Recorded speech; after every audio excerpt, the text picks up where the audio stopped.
ಕಟ್ಟಿಕೊಳ್ತಾ ಇರೋ ನಾರ್ತಿಗಳ ವಿರುದ್ಧ ತೊಡೆ ತಟ್ಟಿ ಸಮರ ಸಾರ್ತಾ ಇದ್ದಾರೆ.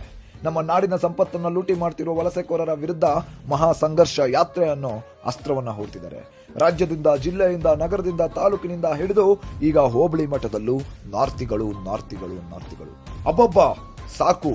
ಈ ಕೊಳಕು ಮನಸ್ಥಿತಿಯಿಂದ ನಾರುತ್ತಿರುವ ನಾರ್ತಿಗಳನ್ನ, ಕೊರೋನಾ ವೈರಸ್ನಂತೆ ರಾಜ್ಯ ಪೂರ್ತಿ ಒಕ್ಕರಿಸಿಕೊಂಡಿರುವ ಈ ವಲಸೆಕೋರರನ್ನ ನಮ್ಮ ನಾಡಿನಿಂದ ಗಂಟುಮೂಟೆ ಕಟ್ಟಿಸುವ ಸುವರ್ಣಗಳಿಗೆ ಹತ್ರ ಬಂದಿದೆ. ಹೀಗಾಗಿ ಎಲ್ಲ ಕನ್ನಡದ ಯುವಕ ಯುವತಿಯರು ನಿಮ್ಮ ಭವ್ಯ ಭವಿಷ್ಯದ ಬಗ್ಗೆ ಕಾಳಜಿಯಿಂದ ನಡೀತಾ ಇರೋ ಈ ಮಹಾ ಸಂಘರ್ಷ ಯಾತ್ರೆಯಲ್ಲಿ ಭಾಗಿಯಾಗಿ ನಾರಾಯಣಗೌಡರ ತೋಳುಗಳಿಗೆ ಬಲ ತುಂಬುವ ಕೆಲಸ ಮಾಡಿ. ನಮ್ಮ ನೆಲ, ಜಲ, ಭಾಷೆ, ಉದ್ಯೋಗ, ಉದ್ಯಮ ಎಲ್ಲವೂ ನಮ್ಮದು ಮಾತ್ರ ಅಂತ ಕೂಗಿ ಹೇಳಿ ದುರಂಕಾರಿ ನಾರ್ತಿಗಳಿಗೆ ಅವರ ಊರಿನ ಕಡೆಯ ದಾರಿ ತೋರಿಸೋಣ. ಇನ್ನು ಕೈಕಟ್ಟಿ ಕೂತ್ರೆ ಕನ್ನಡಿಗರಿಗೆ ಉಳಿಗಾಲ ಇಲ್ಲ.